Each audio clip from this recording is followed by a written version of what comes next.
ஐநாவின் பிரதான செய்திகள். முதலில் தலைப்புச் செய்திகள். வெள்ள அனர்த்தத்தில் சிக்கிய பலர் சடலமாக மீட்பு, தொடரும் அவலம்.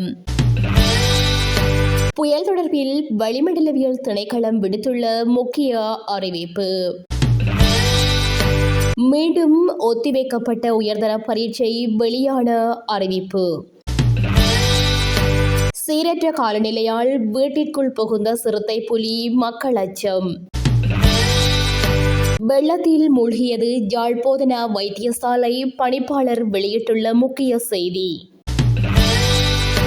அதிகளவில் கடன் பெறும் கனேடியர்கள் தொடர்பில் எச்சரிக்கை.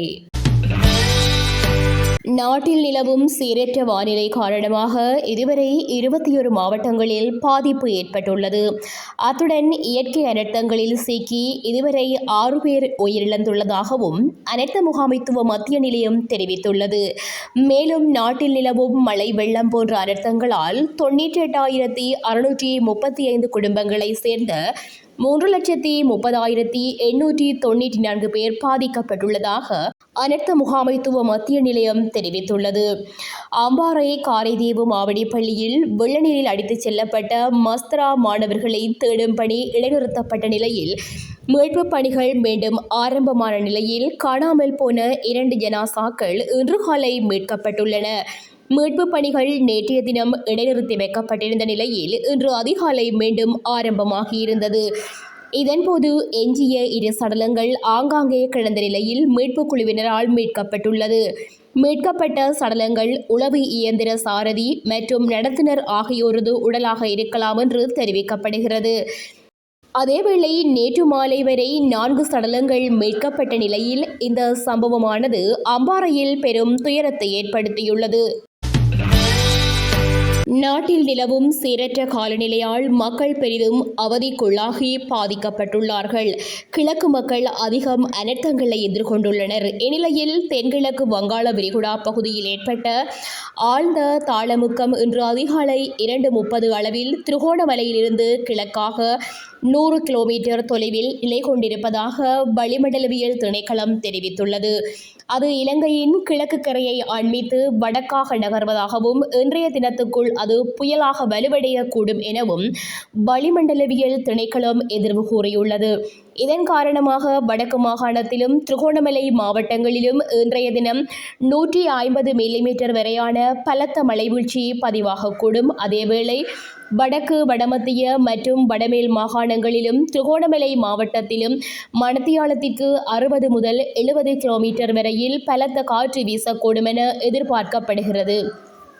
அதே சமயம் நாட்டின் ஏனைய பகுதிகளில் மணித்தியாலத்திற்கு 40 முதல் 50 கிலோமீட்டர் வேகத்தில் காற்று வீசக்கூடும் எனவும் எதிர்பார்க்கப்படுகிறது. இந்நிலையில் நாட்டை சூழவுள்ள கடற்பிராந்தியங்களுக்கு மறு அறிவித்தல் வரை எவரும் செல்ல வேண்டாம் என வளிமண்டலவியல் திணைக்களம் அறிவுறுத்தியுள்ளது. நாட்டில் நிலவும் சீரற்ற வானிலை காரணமாக கல்வி பொதுத்தராதர உயர்தர பரீட்சைகள் மேலும் 3 நாட்கள் பிற்போடப்படுவதாக பரீட்சை திணைக்களம் அறிவித்துள்ளது. அதன்படி 2024 ஆண்டிற்கான உயர்தர பரீட்சை எதிர்வரும் டிசம்பர் மாதம் 4ஆம் திகதி புதன்கிழமை மீண்டும் ஆரம்பிக்கப்படும் என பரீட்சை ஆணையாளர் நாயகம் அமித் ஜெயசுந்தர தெரிவித்துள்ளார். அதேவேளை உயர்தர பரீட்சையை நவம்பர் 30, டிசம்பர் 2 மற்றும் டிசம்பர் 3ஆம் திகதிகளில் நடத்துவதில்லை என பரீட்சை திணைக்களம் தீர்மானித்துள்ளது. இலங்கையில் நிலவிய மோசமான வானிலை காரணமாக 27, 28 மற்றும் 29 ஆகிய நாட்களில் உயர்தர பரீட்சை நடாத்துவது இல்லை என முன்னதாக தீர்மானிக்கப்பட்டிருந்தது. இந்நிலையில் நாட்டில் தற்போது சீரற்ற வானிலை தணிந்து வரும் போதிலும் பாதிக்கப்பட்ட மாணவர்களின் நலன் கருதி இந்த தீர்மானம் எடுக்கப்பட்டுள்ளதாக பரீட்சை ஆணையாளர் மேலும் தெரிவித்துள்ளார். முல்லைத்தீவு புதுக்குடியிருப்பு பிரதேச செயலக பிரிவிற்குட்பட்ட விசுவமடு இளங்கோபுரம் கிராமத்தில் திடீரென சிறுத்தை புலியொன்று வீட்டிற்குள் நுழைந்துள்ளது. இதனையடுத்து வனஜீவராசிகள் திணைக்களத்தினருக்கு தகவல் வழங்கப்பட்டதனை அடுத்து வனஜீவராசிகள் திணைக்களத்தினர் குறித்த புலியை மீட்டு சென்றுள்ளனர். தற்போது நிலவும் சீரற்ற காலநிலையால் காடுகளுக்கு அண்மையில் இருப்பவர்கள் அவதானமாக செயல்பட வேண்டியது மிக அவசியமாகும். யாழ்ப்பாணம் போதனா வைத்தியசாலை சீரற்ற காலநிலையால் நேரில் மூழ்கியுள்ள நிலையிலும் யாழ் போதனா வைத்தியசாலையில் முழுமையான சேவையை வழங்குவதாக வைத்தியசாலையின் பணிப்பாளர் தங்கமுத்து சத்தியமூர்த்தி தெரிவித்துள்ளார். சீரற்ற காலநிலை தொடர்பில் அவர் ஊடகங்களுக்கு கருத்து தெரிவிக்கும் போது சீரற்ற காலநிலை மற்றும் யாழ் போதனா வைத்தியசாலையின் நிலைமைகள் குறித்து ஊடகத்திற்கு கருத்து தெரிவிக்கும் போதே அவர் இவ்வாறு தெரிவித்துள்ளார். தொடர்ந்தும் மழை பெய்து கொண்டிருப்பதால் சாதாரண வைத்திய சேவைகளை வழங்குவதில் சிக்கல் இருக்கக்கூடும் என அறிவித்தோம்.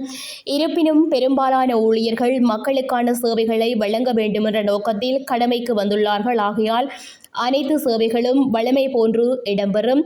வைத்தியசாலையின் சில விடுதிகளுக்குள் வெள்ளம் புகுந்துள்ளது. அந்த வெள்ளத்தை வெளியேற்றும் நடவடிக்கைகளில் ஈடுபட்டு வருகிறோம். வெள்ளம் காரணமாக விபத்துகளால் பாதிக்கப்பட்ட அல்லது தொற்றுநோயால் பாதிக்கப்பட்டவர்கள் இனிமேல் தான் யாழ் போதனா வைத்தியசாலைக்கு வருவார்கள் என எதிர்பார்க்கப்படுகிறது.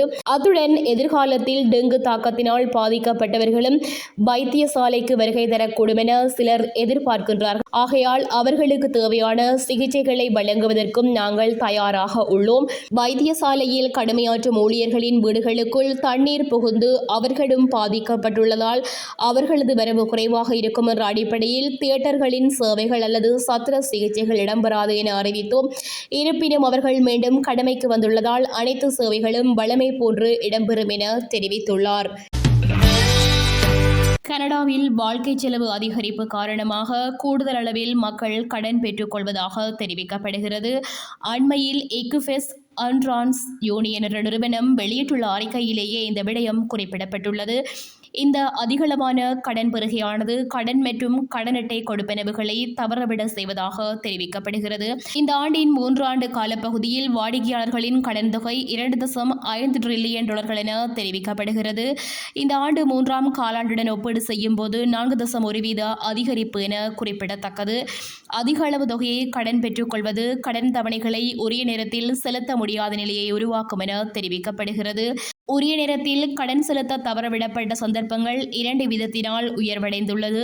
வாழ்க்கை செலவு அதிகரிப்பு, வட்டி வீத அதிகரிப்பு போன்ற காரணிகளால் இவ்வாறு கடன் பெரும் அளவில் அதிகரித்துள்ளதாகவும் கடன் செலுத்துவதில் தாமதங்கள் ஏற்பட்டுள்ளதாகவும் தெரிவிக்கப்படுகிறது.